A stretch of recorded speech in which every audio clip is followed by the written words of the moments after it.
Welcome to the Oh So Spurs podcast. Today I am joined by the brilliant editor of FootballEspana, Ruairidh Barlow. How are you, Ruairidh? Yeah, not too bad at all. I've just arrived back in Madrid after a couple of weeks back home in Scotland, so trying to beat the heat rather unsuccessfully. But yeah, it's great to be joining yourself again. Thanks. So thanks for coming on. You were spot on. For those who didn't see Ruairidh last time, he was telling us all about Cardoso and also Romero's situation many months ago, and the prediction was that Cardoso would stay in the Liga despite us having that agreement, and that Romero would be too expensive for Atletico Madrid right now. And he seems to have been right on both those cases. So you can take what he says as gospel. You know, he's laying down the bets. Joking, no, don't take a gamble on anything we say today. But Ruth, thought it'd be fun and interesting for the listeners to get an update on the main movements in the Liga at the moment. Who are the big names that might be moving clubs? And also just touching on, you've mentioned one name there. I'll leave you to mention who they are. That might be a free agent centre-back option for Spurs as well, specifically. And maybe we just tap off with the latest on Romero to see if anything's changed there. But are you happy to start with what's the main kind of talking points in the Liga right now? Yeah, there's a lot of kind of inter-Spain action, it has to be said. I mean, Barcelona, the big moves that they seem to be making, nobody quite knows how, but they do seem to wave their magic financial wand every summer. And Nico Williams seems to be on the move again. Again, if Barcelona can get that done is another kind of question, but he's kind of the big talking point in Spain at the moment, the one on the front covers. Joan Garcia, goalkeeper, who they've already paid the release clause for, has moved from Espanyol. He was probably the best goalkeeper in Spain last season, so that's quite a good move for Barcelona, has to be said. How well that kind of shakes out with Marc-Andre ter Stegen, who still thinks he's the number one and is very much the club captain and has 3 very expensive years left on his deal, will be interesting to see, but they're going to try and move him on. Ter Stegen less convinced by the idea as things stand. For Real Madrid, obviously Xabi Alonso's new arrival is kind of the headline maker. Dean Housen has come in. Trent Alexander-Arnold, in very kind of slow drip-drab fashion, has eventually arrived in Madrid.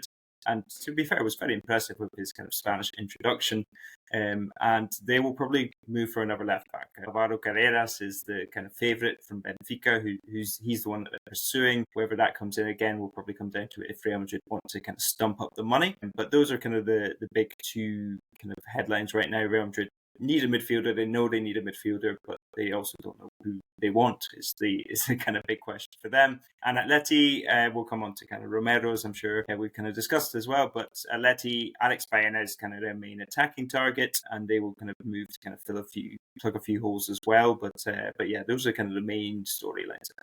And the midfielder situation at Madrid, is it the case in Spain as well, where certain types of midfielders, particularly number 6s, are just in high demand at the moment? I know there's a lot of Premier League clubs looking for one as well, and they seem to be going at a premium right now. Yeah, scarcity is the main issue here for Real Madrid. I think Martin Zubimendi, I think Phil Kitchmalides has mentioned on many occasions he doesn't quite understand why that wasn't wrapped up about 9 months ago. But Zubimendi, obviously on his way to Arsenal, which is I'm afraid it's bad news for Spurs because he's quite good. But Zubimendi was the one that they probably should have gone and got. McAllister at Liverpool, Enzo Fernandez at Chelsea, Fabian, even Vitinha, Rodrigo, Rodri as in Manchester City Rodri.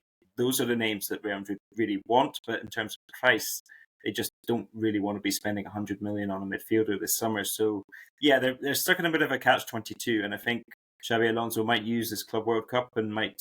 It was interesting that Dani Ceballos didn't get a single minute against Al Hilal when they drew 1-1. I think Alonso might use this Club World Cup to kind of build up his case for spending either big or at least getting someone in through the door, because they just lack that player that can kind of put their foot on the ball in the same way that the likes of Vitinha, Pedri, those kind of players can. Yeah, that Alonso, especially being the player that did do that himself, is probably quite irritated by the lack of it. Well, normally the interesting thing is when Madrid and Barcelona start making movements, it causes a domino effect in the transfer market, doesn't it? And everything starts moving again. So as soon as they splash the big cash, that is, because that means other clubs have got money to spend, and here we go, it all starts having a knock-on impact. And just quickly, Roger, I assume it's a no, but some people have linked them to Romero as well, but it doesn't sound like it's the time they're going to be dropping 70 plus million on a centre-back, or could you see a world that might happen? I think that there is a world where they kind of bring in another centre-back, but I'd be quite surprised if, having brought in Housen, they went for another centre-back, and especially an expensive one.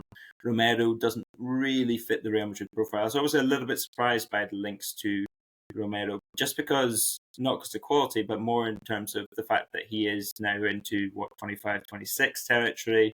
He's expensive. Real Madrid tend to only spend big if they know they're kind of around the 23 and under mark at the moment. So, yeah, I think Romero, those links, what I imagine is somebody at Real Madrid quite likes Romero and is kind of putting that out there, just kind of floating it to see if it can get a little bit of traction and see how that develops. But yeah, I'd be surprised if Real Madrid, knowing their recent history, were to drop that money on Romero. And you mentioned Barcelona. Their arch rivals are making some movements in the window, and there's a player they need to offload as a result. That if a club was looking for a centre-back as cover, well, and they've got a lot of competitions to play, so they can offer some game time, they might be a profile. But there's a big catch. They've worn a Chelsea shirt before. Yes, might be a little bit problematic, but money makes the world go round in football, and if there's the right numbers on the table, you never know. I think Hansi Flick, probably quite likes Andreas Christensen, which is who we're talking about, and he's actually been quite good for Barcelona whenever he's played, but he is circled in red on Deco, who's the director of football at Barcelona. He's circled in red on that list of players that he needs to get rid of because he's got high salary, he's a little bit injury prone. I think Deco wants to kind of offload him to kind of fund moves for Garcia or Nico Williams, more so to kind of clear space in their salary limits more than anything. But yeah, I think they will try and move him on, whether that becomes kind of a mutual termination and they kind of pay off a bit of his money, as happened with Clement Lenglet, of course, and a former Spurs loanee, or if it's a loan or it's kind of a free transfer. I don't think Barcelona will get very much from Christensen on the market just because of that salary. I reckon, to take a guess, this is purely speculation, I think he'd probably be on about 8 to 10 million a year. So, wow. Yeah, hefty euros, it should be said, but but hefty enough wages given he was a free agent. So yeah, I think they'll try and offload him. I think Deco will do his best to foment a move for Christensen. I think the other thing that's kind of being ignored in Barcelona right now is that if they can't clear enough players off their books, then maybe Ronald Araujo ends up becoming available. But I think Barcelona and Araujo are both trying to avoid that. Interesting. Yeah, I can't see Spurs going for Christensen unless Barcelona say, we'll pay half his wages if you take him on loan or something like that. Which has happened before with Lenglet. I guess it depends on how desperate they are at the end of the window. So Lenglet, is it Longlet or Longley, by the way? I think I have gone through about 3 different pronunciations there. I generally get quite confused. In my head, it should be Longley. I've heard Lenglet from a French person before, and then I don't know what kind of Spanish commentary gives me week to week. So yeah, it tends to change. But I think it's meant to be Lenglet, but that doesn't sound French enough for me. Another player, actually, I'm throwing this to you without giving you any forewarning, but he's a player that still is contracted to Spurs. It's Bryan Gil. How has his spell gone at Girona, and do you see him being in demand at all? Yeah, look, when Bryan Gil came through, he broke through at Eibar, kind of on loan from Sevilla, obviously then made that huge move to Spurs. I was an absolute fan of his, not quite Beatlemania, but yes, he was one of the players that I was kind of looking at that could be kind of in Spain's squad, kind of going forward in the next decade. He has that kind of niftiness, he has those shifty feet and ability to get past the player. He's also hard-working. But that end product, he doesn't have it right now, and he's kind of lost a little bit of confidence, I think. At Girona, it was a tough season where things just kind of went wrong all over the pitch. He had a few injuries as well, and I think Michel, to his credit, he was always kind of in the starting 11 when he was fit and when he was good to go, but he didn't have kind of the best season, and he was probably one of the names they brought in that they thought could kind of take that next step, be that kind of player to have a kind of rebirth or a kind of a revamped season, but didn't really make the grade for Girona. So yeah, Gil, I imagine, will be kind of a tougher one for Spurs to offload. I'm not quite sure what his contract situation is, as I said. It must be running down now, and I should have checked that before. And I will in this video before we finish. I have that checked. But the last player that everyone wants to hear about as well is obviously just a clarification on Romero. It sounds like he's just going to be out of budget for Atletico Madrid to make a meaningful offer, despite him posting certain things on social media which seem to insinuate he may want out now.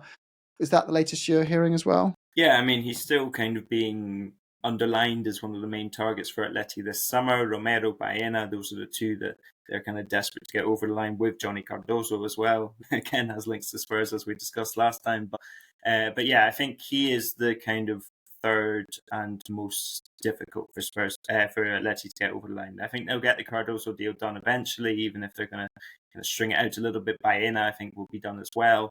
I think Bayern is good he's kind of given the green light for that. So I think that will end up getting done. Those two are more a question of finances. Romero, that's the kind of up in the air question mark one. I think Diego Simeone would be absolutely delighted if he could get him through the door. I think the fact that Julian Alvarez and Rodrigo de Paul are both in Madrid at Atleti, I think the temperature, obviously, those are things that appeal to Romero, but Daniel Levy, we know how difficult he is to negotiate with. I think Atleti and Spurs do seem to have quite good relations in that regard, but unless Atleti are willing to kind of get to kind of 60, 70 million, I just don't see Levy. I don't see a reason Levy would kind of cede on that. No, he will take an unemotional decision and say, in my head, he's worth this. So we had it before with, well, it was a Kane, the whole saga. It just went back and forth. We had 3 months of 50 million, 51, 52, 53, and Levy just kept running 100, 100, 100, 100, 100. And then they finally said 70 with 30 add-ons, what it was. Okay, now you can have him.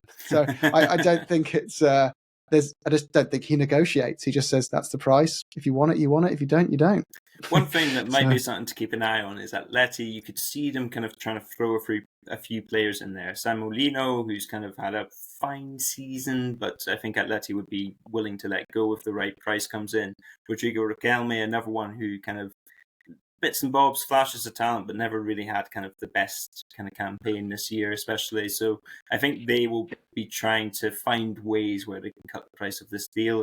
But yeah, again, it hinges on Levy and I guess Thomas Frank and what he kind of wants to bring in. Yeah. Well, thank you very much, Rui. If you want to catch more of Rui's content, you can follow at FootballEspana or his own personal X profile. You want other platforms as well, Rui? I am on Blue Sky, but I have to say I am infrequent and occasional at the moment. I should probably do more, but yeah, primarily Twitter or X at the moment. Yeah, it's too many apps, isn't there? But thank you very much for joining us, Rui. And until next time, I always finish with an up the Spurs, but I guess up the La Liga and Spurs. So I'll go with that one. You sick podcasts and football shows that are just a bunch of people spouting opinions with no substance. It's always toxic negativity. It's toxic positivity. There's no substance. You don't come out of it feeling like you've learned anything new. Well, that's why we created Oh So Spurs. It's the Thinking Fans podcast.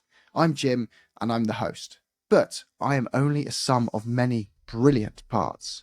We have A-licensed coaches like JJ to help us dissect how games changed and how coaches are adapting. We have people who work in finance to tell us how much can Spurs actually spend and why we don't leave it all down to opinions when we discuss these things. We always look for the facts. We go and search long and hard to find people who've actually worked at Spurs. We talk to ex-coaches from Tottenham. We talk to ex-coaches from players we've recently signed to get you a deeper level look into them than you're going to get on a typical show on the internet. But we depend on our members to get this kind of content. To raise the bar and provide you with higher quality content, we need to find a revenue stream that is sustainable for us. And that is where you come in as members. You are the lifeblood of our show. We all do this for free as members of the show, and we need the money to survive and keep it running. So if you would like to be a member, we will promise you back an extra 2 videos per week as a minimum, and first access to our daily videos that come out as well, alongside other things like access to our WhatsApp groups, where you will find those 8 licensed coaches and those finance experts and the rest of the panel to have a chat to about Spurs. So welcome to the show, and I hope you get all you're looking for and you like to stick around. Up the Spurs.